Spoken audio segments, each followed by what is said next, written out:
What's up, everybody? You're here with the Fly Guy.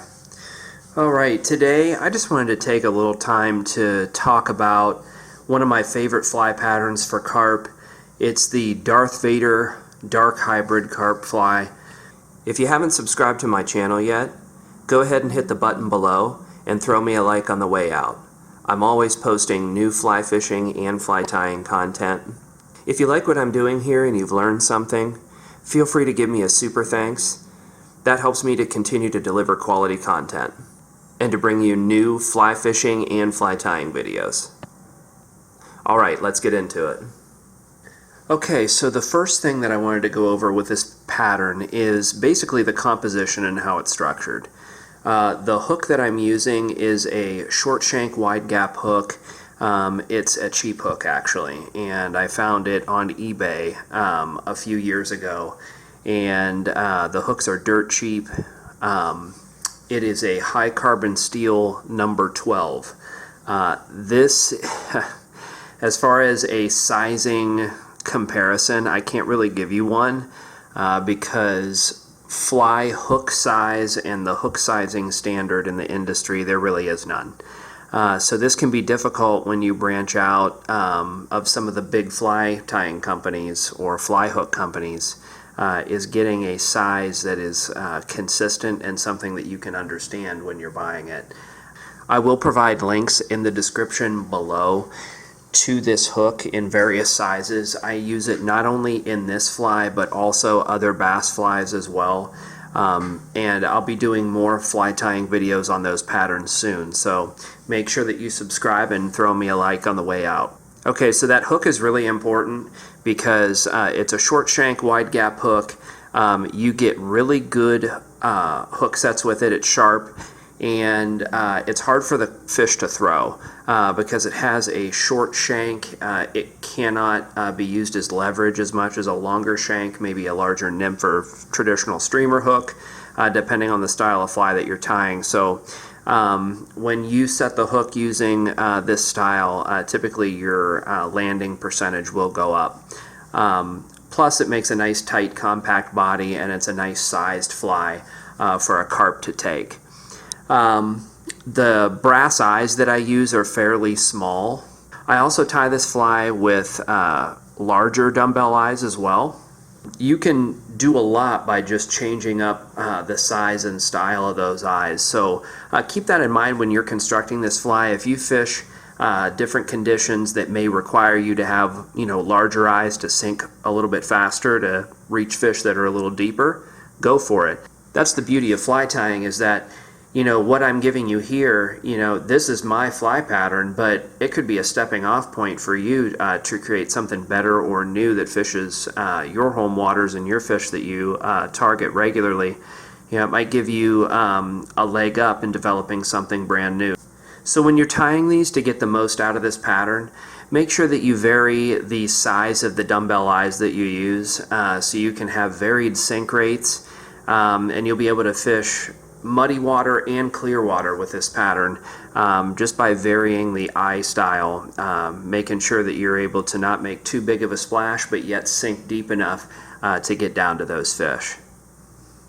And obviously one of the most important pieces of material on this fly is the silicone leg in the back. Now typically a traditional hybrid carp fly would have a piece of chenille right here in place of what I use. The reason that I use the silicone or rubber leg, I prefer silicone because it's more durable, but I use the leg instead of the chenille because it just moves better in the water.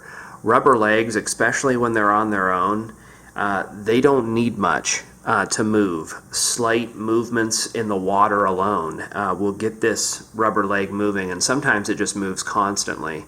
And especially when you've got dumbbell eyes that tend to tip this fly up, this rubber leg can be sticking straight up in the air at times, and it is very tantalizing to fish. I also catch panfish and bass on this fly, so on accident when you're fishing in waters with mixed populations of fish where carp are swimming around, bass and bluegill, you'll end up catching a variety of fish on it. Now, One thing you can do with this fly is instead of using this rubber leg, you can either use marabou. You can try marabou.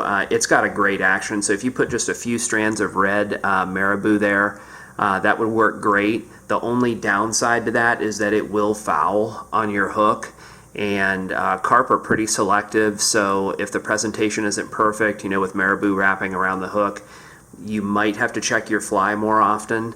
The rubber leg does not foul for me. If I cast it 100 times, I might have to work the rubber leg out of the hook gap there maybe once or twice. So with that, just keep that in mind. Feel free to experiment with different materials, but marabou is the one I would go for, but I might just put a tag of material maybe here towards the rear of the hook, just to catch that marabou a little bit to keep it from fouling against the hook. You can also change the color of this rubber leg. I tie it in pink, hot yellow, hot green, and orange. All of them work. Sometimes red is the only color that'll get it done, but I've had really good luck on hot and neon green. Basically chartreuse, that's a great rubber leg color to choose. Either way, you can't really go wrong, but red is the one I stick with the most. Hot pink also works really well. If you're trying to stick with kind of like your worm colors, your red and your pink are two colors to have in your box for sure. So the body is pretty simple as well. It's just a dubbing loop, and I custom make my dubbing for it. It's just a synthetic black mix, and yes, it has flash in it. You can incorporate flash material into your carp flies. That is a myth that flash detracts carp from wanting to take your fly, keeps them from wanting to fully commit. I've never had that problem. On my channel, I've got tons of video evidence that shows this fly producing nice sized carp and consistently. So don't think for a second that flash is going to keep carp from taking this fly. So if you look at this body, and I know it's probably hard to tell, I'm trying to get it to show here on camera, but there's just a little bit of flash. When you're choosing a dubbing that may have some flash in it, just make sure it's not straight ice dub from Hairline. You don't want a ton of flash. You don't want this to be a light bright. You're not making a bass streamer, but a little bit of flash isn't going to hurt. You're fishing in mud clouds. This is the reason why I love this fly so much, is because it's not huge, but it has contrast. So with the black body and the red leg, that black is able to stand out against that muddy water. So a lot of times I'm fishing for carp in muddy water situations. So it's pretty simple. If I want my fly to stand out against the muddy water, I'm going to need it to have black so that that fish can see it. And sometimes it's going to help me see the fly and where it's located after I get it in the water. The next material that I incorporate right behind the dumbbell eyes is a soft hackle. I usually do 2 to 4 wraps with a small black soft hackle, and those fibers move when nothing else is going on. So it's kind of like the rubber leg. Materials that move when you're not doing anything to them. The dubbing, when you get it wet, the dubbing kind of tends to get a little bit smaller. It shrinks up a little bit. It's compact in the water. It doesn't really flow too much. So when that happens, the feather will flare out and will actually be able to move more. Especially if you use a slightly larger one. You don't want to go too big because you don't want the feather to be too overpowering and large. But just a few wraps gives you plenty of material and action. And again, soft hackles and rubber legs, combined in the same pattern, the movement's great. So you're getting a lot of movement with not a lot of material. There's only 3 materials that are used to construct this fly. And you've got a lot of movement, and it's movement that you don't have to work for. So this fly really gets the job done when you're dipping or casting to fish that are mudding, and you're just needing to drop a fly in place and have that fish see it and react as it's in its feeding routine. So this is the fly that gets that done. It's got good contrast, good action, and it's simple. That's another reason why I like it, is that it's simple and it's easy to tie. So when you're fishing this fly, it's not really that big. It's a fairly small fly, and even if you've got dumbbell eyes on it, there's not too much weight typically. So this fly casts well, and when I'm in close with carp and I'm dipping in when they're mudding or tailing, I can easily get that fly down into the feeding zone and get that fish's attention. You're not going to be stripping this fly in like you would be for bass. You're going to be letting it sit on the bottom after you've done a drag and drop typically, or gotten that fly in front of a fish and let it just kind of sink slowly. Even that slow sinking action from the fly will trigger strikes if you've got it in the zone.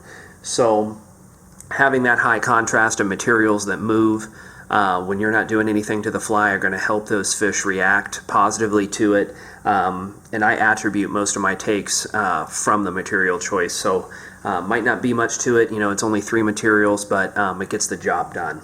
This fly, even though it has high contrast and does well in muddy water, it also fishes really well in clear water. This is a great fly for crystal clear lakes, and maybe fish are a little wary. You can fish with a small set of dumbbell eyes on this fly, so it doesn't make a big splash, but yet it sinks just enough to be able to get in the zone, so you're not waiting for it to get down in front of a fish, because carp don't stay put typically for too long, so you've typically got small windows of opportunity to present to them. So being able to vary these dumbbell eyes and being able to fish this in clear water too, it makes it a real versatile pattern. Typically I'm fishing this fly on a 6-foot fluorocarbon leader. It's very simple. It's 4 feet of 15-pound fluorocarbon down to 2 feet of 10-pound fluorocarbon. And you don't need anything pre-made from the fly shop. I'm not dogging fly shops. I'm just saying you can do things pretty simple.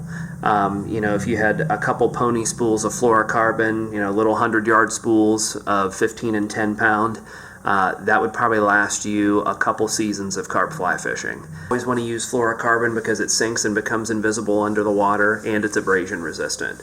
You're going to be dragging this fly through a lot of slop, and carp go on surging runs, and they'll take you through rocks and sticks and weeds, so fluorocarbon's a must. So the leader needs to be 6 feet. Just because you're going to be targeting them in shallow water, you don't need extra leader outside of your rod tip or getting in the way of you being able to net a fish because you don't have fly line outside the tip of your rod. So you want to make sure that you've got a 6-foot fluorocarbon leader, and you can adjust it based on your conditions, but that's typically how I fish it. Sometimes I also incorporate a small barrel swivel at the junction point between the 15-pound and the 10-pound fluorocarbon.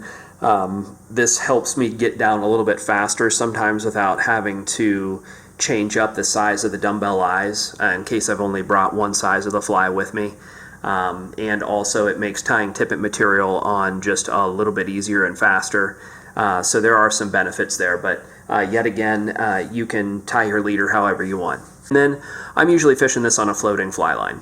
So a floating fly line to a 6-foot fluorocarbon leader, and I always suggest using an olive fly line. Something that's a little bit more camoed, natural colored. You will see me fishing with orange fly line all the time, so take this for what it's worth. I have seen a bit of a difference when it comes to fish's willingness to either take a fly or not be spooked by a fly line landing on the water. Olive has served me just a little bit better over the years, but it's not necessary. Just something to help you and put the odds in your favor. So there are a lot of myths with tying carp flies. One of them I already mentioned, which was the flash material that's incorporated into this dubbing.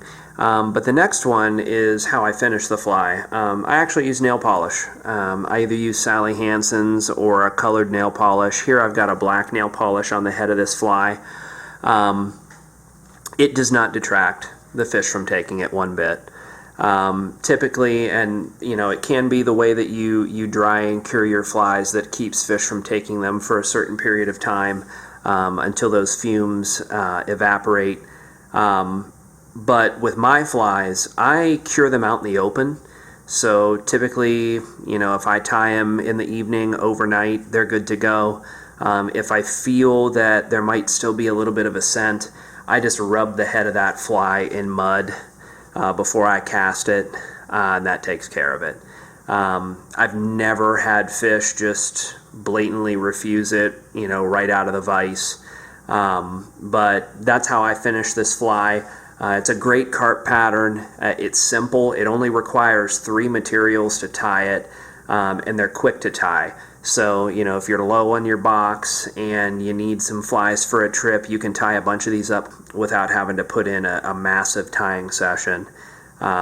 They catch other fish. I've caught panfish and bass on them by accident. Some of them have been really nice sized. So it's just a fun fly to fish. If you see the value in what I'm doing and you've learned something from this video, feel free to give me a super thanks below. It helps me and supports me here to continue to deliver quality content and to bring you new fly fishing and fly tying videos. Make sure that you check out the links below to the tying recipes, tying demo videos, the fishing footage.